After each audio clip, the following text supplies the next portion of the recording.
दोस्तों, नवरात्रि के किसी भी दिन इस पौधे को जड़ सहित उखाड़ करके ले आना, आपकी तत्काल गरीबी मिट जाएगी। नवरात्रि के पूरे समय को चैतन्य अवस्था कहा जाता है। इस समय नवदुर्गा पूर्ण रूप से अपनी शक्ति के साथ जागृत अवस्था में होती हैं और नवदुर्गा माता हमारे पृथ्वी लोक पर इस धरा पूर्ण रूप से आती हैं। इसलिए माँ दुर्गा के आने के कारण 9 दिनों तक हर प्रकार के पेड़ पौधे जीव जंतु में जागृत अवस्था होने के कारण, अर्थात माता के आने के कारण ये सब जागृत अवस्था में होते हैं, चैतन्य हो जाते हैं और ये अपना प्रभाव जितने भी पेड़ पौधे जड़ी बूटी होती है यहाँ पर दिखाते हैं। पेड़ पौधों में ऊर्जा होती है, इसीलिए पेड़ पौधे हमारे लिए परम पूजनीय है। हमारे हिंदू धर्म में हर पेड़ पौधे की पूजा करते हैं। जैसे कि आपने देखा होगा कि जो माताएं बहनें होती हैं वट सावित्री का व्रत रखती हैं और पीपल की पूजा करती हैं, बरगद की पूजा भी करती हैं। अब बरगद की पूजा क्यों करते हैं? क्योंकि हमारे पुराणों में पेड़ पौधों को आध्यात्मिक देवता कहा जाता है। पेड़ पौधों में देवी देवताओं के अंश बसते हैं, देवी देवताओं के प्राण बसते हैं, इसीलिए हमें पेड़ पौधों की पूजा करनी चाहिए। देखिए, जो पेड़ पौधे होते हैं हमें मुफ्त में प्राणवायु प्रदान करते हैं। पेड़ पौधों से ये सारे चराचर, इतनी सारी दुनिया चल रही है। कैसे चल रही है? जैसे कि समय में बारिश का होना, वातावरण को संतुलन बनाए रखना, ये सब पेड़ पौधों के कारण ही तो हो पाता है। तो नवरात्रि के समय, रात के समय ऐसा कौन सा पौधा है जिसे उखाड़ करके लाना है, जिससे आपकी गरीबी तत्काल मिटेगी? तो कौन से हैं पौधे जिस पौधे को घर में लाने से व्यक्ति की गरीबी मिटती है, दुर्भाग्य दूर होता है? इस वीडियो में आप लोगों को सारी जानकारी विस्तार से बताऊंगी। लेकिन उससे पहले दोस्तों, अगर आप भी माता रानी के सच्चे भक्त हैं तो वीडियो को लाइक करें, चैनल को सब्सक्राइब जरूर करना, साथ ही कमेंट बॉक्स में जय माता दी जरूर लिखें। इस वीडियो में जानते हैं कौन से पौधे को हमें नवरात्रि के समय में लाना चाहिए। तो दोस्तों, प्रथम पौधा है सहदेवी का पौधा। अगर आपको किसी भी प्रकार का कष्ट है, दोष है, तो आप चाहते हैं कि इससे तत्काल दूर किया जाए, तो सहदेवी का पौधा सभी प्रकार के कष्टों को तत्काल दूर करता है। तंत्र शक्ति एवं भौतिक सुखों को प्रदान करने के कारण इस पौधे का नाम देवी पद से प्राप्त मिला है। इससे सहदेवी कहा जाता है। ये भी वनस्पतियों की देवी है, इसीलिए इस पौधे को सहदेवी कहा जाता है। अगर आपको समझ में नहीं आ रहा है सहदेवी का पौधा कैसा होता है, तो इस प्रकार से हमारी वीडियो में देख लीजिए। इसी को कहते हैं सहदेवी का पौधा। अगर आप गाँव में रहते हैं तो बहुत ही आसानी से पौधे देखने को मिल जाते हैं। शहर में रहते हैं तो कोई जगह जो बंजर जमीन रहती है, जहाँ पर खेती वगैरह नहीं होती, वहाँ पर ये पौधे बिना उगाए ही उग जाते हैं। नवरात्रि में आप कहीं भी ग्रामीण इलाकों में रहते हैं या फिर नहर वगैरह पर रहते हैं या फिर जो नदी के किनारे, वहाँ पर पौधे बहुत ही आसानी से ये मिल जाते हैं। शहर में रहते हैं तो फिर भी ये ढूंढने में मिल जाते हैं। नदियों के तट पर भी बिना उगाए ही ये पौधे उग जाते हैं। तो आइए अब मैं आप लोगों को इसे लाने के फायदे बताना चाहूंगी और इसे कितने टाइम तक लगाना चाहिए ये भी मैं आप लोगों को बताऊंगी। तो देखिए दोस्तों, हमारे धर्मशास्त्र कहते हैं कि तुलसी के गमले में इस पौधे को लगाने से, बगल में तुलसी का पौधा लगा करके पूजा अर्चना करते हैं तो सभी प्रकार की अलौकिक सुखों की प्राप्ति होती है। तुलसी के पौधे के साथ इसे लगा देते हैं तो फिर इसके जो प्रभाव हैं कई गुना बढ़ जाते हैं, क्योंकि इस पौधे को साक्षात माँ दुर्गा का रूप माना जाता है, इसीलिए इसे देवी पद प्राप्त है। ये सभी प्रकार की बीमारियों को दूर करने में समर्थवान है, ये सभी प्रकार की सिद्धियों को देने वाला कहा गया है। ऐसे में दोस्तों, अगर आप इसके फूल को तकिए के नीचे रखेंगे तो आपको गहरी नींद आती है, या फिर बेड के नीचे इस पौधे को रखने से आपको बिल्कुल ही गहरी नींद आना शुरू हो जाएगी। अनिद्रा की बीमारी को दूर करने का ये रामबाण पौधा है। इसे हाथ में रख करके कोई भी मंत्र जपते हैं तो जल्दी सिद्धि की प्राप्ति होती है।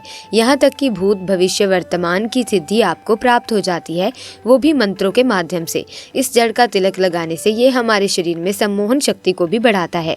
अगर आप किसी का वशीकरण करना चाहते हैं, अगर आप कोई बड़े पद में हैं, आप चाहते हैं कि सब लोग आपकी ओर देखकर मोहित हो जाएं, या फिर आप प्रवचन करते हैं, आप चाहते हैं कि आपकी बात हर कोई सुने, तो उसका तिलक लगा करके आप जो है सभा में जाइए। सभी लोग आपकी तरफ से मोहित हो जाएंगे, आपको ही देखेंगे, आपकी ही बात को मानेंगे, यानी कि आपके बंधन में बंध जाएंगे। हमारे धर्म शास्त्र कहते हैं, जैसे कि वनस्पति शास्त्र है, इसमें लिखा है अगर इसे कमरे में बांध लिया जाए, लाल कपड़े में लपेट करके और संबंध बनाया जाए तो अति उत्तम माना जाता है। इसको तिजोरी में रखने से धन की बढ़ोतरी बढ़ोतरी होती है।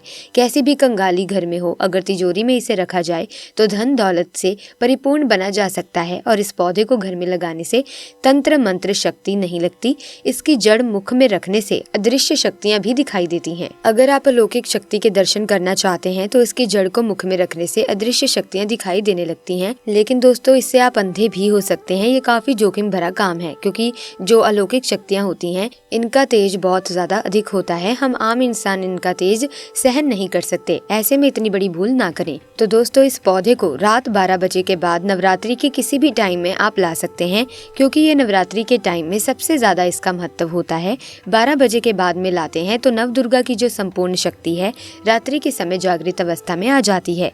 तो 12 बजे के बाद नवरात्रि के किसी भी दिन इस पौधे को जड़ सहित उखाड़ के ले आना है और ला करके अपने घर में गमले में लगा देना है। बिल्कुल ही आपको नंगे पैर जाना है। दोस्तों, अब बात करते हैं दूसरे पौधे के बारे में। दोस्तों, इसे विष्णुकांता के नाम से जाना जाता है। कई लोग इसे अपराजिता बोलते हैं। ब्रह्मदेव ने सृष्टि के निर्माण के समय सर्वप्रथम इस पौधे को उत्पन्न किया था, इस पौधे की रचना की थी एवं भगवान श्री हरि विष्णु ने इस पर वास भी किया था। इसीलिए इस पौधे को एक प्रकार की कांति की प्राप्ति हुई है। इसीलिए ज्ञानी लोग इसे विष्णुकांता के नाम से जानने लगे हैं। इसे अपराजिता के नाम से क्यों जानते हैं दोस्तों? क्योंकि इसके गुण ही कुछ ऐसे हैं। ये आपके शत्रु से हमेशा आपको अपराजित रखता है, कभी भी आपको ये पराजय नहीं होने देता। आइए अब बात करते हैं कि इसको लाने से कौन कौन सी अलौकिक एवं चमत्कारी शक्तियों की प्राप्ति होती है। देखिए दोस्तों, इसे मुख में दबा करके अगर आप अपने शत्रु से लड़ने के लिए जाते हैं, अगर सैनी वर्ग के हैं, जैसे कि सेना वर्ग के हैं, और आप शत्रु से लड़ने के लिए जाते हैं तो ये शत्रु को पराजित करता है। या फिर आपको कोई शत्रु अनावश्यक तंत्र बाधा करते हैं, परेशान करते हैं, तो उसकी जड़ को मुख में दबा करके रखने से आपके शत्रु पराजित हो जाते हैं, उनकी विद्या उन्हीं पर वापस हो जाती है। ऐसे में इसे सिद्ध करके हाथ में बांध करके युद्ध किया जाए। ये पौधा लक्ष्मी को प्रिय होने के कारण अगर आप ये पौधा नवरात्रि के समय में घर में लगा करके रखते हैं तो सुख संपत्ति एवं 99 प्रकार के भोग की प्राप्ति होती है। आप इसे साधारण सा पौधा मत समझना। ये जो पौधा है विष्णुकांता, जिसे हम अपराजिता बोलते हैं, ये साक्षात लक्ष्मी का स्वरूप है। इसमें स्वयं लक्ष्मी जी बसते हैं। नवरात्रि में इस पौधे को घर में लगाने से जैसे जैसे इस पौधे में वृद्धि होती है, इस पौधे का आकार बढ़ता है, जैसे जैसे इस पौधे में फल फूल आते हैं, वैसे ही व्यक्ति के घर में धन धान्य की प्राप्ति होती है। व्यक्ति के घर में धन दौलत की बढ़ोतरी होती है। इस पौधे के पुष्प नवरात्रि के पंचमी दिन स्कंद माता को चढ़ाने से सभी प्रकार की सिद्धियां प्राप्त होती हैं। अगर आप चाहते हैं आपको सभी प्रकार के भोगों की प्राप्ति हो जाए, सभी प्रकार की सिद्धियों की प्राप्ति हो जाए, तो नवरात्रि के 5वें दिन इस पौधे के सफेद कलर के पुष्प माता स्कंद को चढ़ा देना। इसके पुष्प चढ़ाने के बाद माता आपसे प्रसन्न हो जाएंगी और आपको सभी प्रकार के अलौकिक सुख प्रदान करेंगी, सभी प्रकार के आपके मनोरथ को पूर्ण करेंगे, सभी प्रकार की आपकी जो मनोकामना है वो सिद्ध हो जाएगी। ये पौधा नवरात्र में सूर्य उदय से पहले लाना होता है। इस पौधे को नवरात्रि के समय में सूर्य उदय से पहले लाने का विधान है। तो इन दोनों में से किसी भी पौधे को नवरात्रि के समय में आप किसी भी टाइम में ले आ सकते हैं। बस आपको निमंत्रण इस प्रकार से देना है। आपको धूप रख लेना है, अक्षत रख लेना है और आपको प्रार्थना करना है कि हे औषधि महाराज, मैं आपको इस कार्य हेतु ले जाने आया हूँ, या फिर आप देवी माता, मैं आपको इस कार्य के लिए लेने आया हूँ या लेने आई हूँ। इस प्रकार से आपको प्रार्थना बोलनी है। गरीबी मिटानी है तो गरीबी बोल सकते हैं। आप चाहते हैं कि आपके घर में सुख संपत्ति धन वैभव की प्राप्ति हो तो इस पौधे को बोल सकते हैं कि हे वृक्ष औषधि महाराज, मैं आपको अपने घर में सुखों की प्राप्ति हेतु ले जाने आया हूँ, आप मेरे साथ चलें। इस प्रकार से प्रार्थना करते हुए आपको अक्षत चढ़ा देने हैं और वहाँ पर थोड़ी सी धूप दिखा देनी है। वहाँ पर एक दीपक जला देना है और प्रार्थना करते हुए जड़ सहित इस पौधे को उखाड़ करके ले आना है और दूसरे दिन अपने घर में गमले में लगा देना है। दोस्तों, आप यकीन मानिए, इनमें से कोई भी पौधा अगर आपके घर में लगा रहेगा, आपके घर के वातावरण को शुद्ध रखेगा, आपके घर में किसी प्रकार की तंत्र बाधा नहीं आएगी, आपके घर में अलक्ष्मी कभी भी नहीं आएगी, आपके घर में दुख तकलीफ एवं बार बार जो बीमारी होती है घर परिवार के लोगों को, जैसे वास्तु दोष लग जाता है या फिर किसी प्रकार का दोष लग जाता है, शनि दोष, राहु दोष, काल सर्प दोष आदि सभी प्रकार के दोषों से आपको बचाए रखने का काम करेंगे। आपकी आध्यात्मिक उन्नति होगी, आपकी प्रगति होगी। तो दोस्तों, अगर आप अपने दुर्भाग्य को सौभाग्य में बदलना चाहते हैं तो नवरात्रि के किसी भी दिन इन दोनों पौधों में से कोई एक पौधा अवश्य ले आइएगा, घर में लगा दीजिएगा। आपकी सभी मनोकामनाएं सफल हो जाएंगी, संपूर्ण हो जाएंगी। तो दोस्तों, आज की वीडियो में बस इतना ही। मिलेंगे अन्य वीडियो में नई जानकारी जानकारी के साथ। वीडियो अच्छी लगी तो लाइक करें, शेयर करें और चैनल को सब्सक्राइब करके बेल आइकन को प्रेस कर दें ताकि नए वीडियोस की अपडेट आपको मिलती रहे। आपका बहुत बहुत धन्यवाद।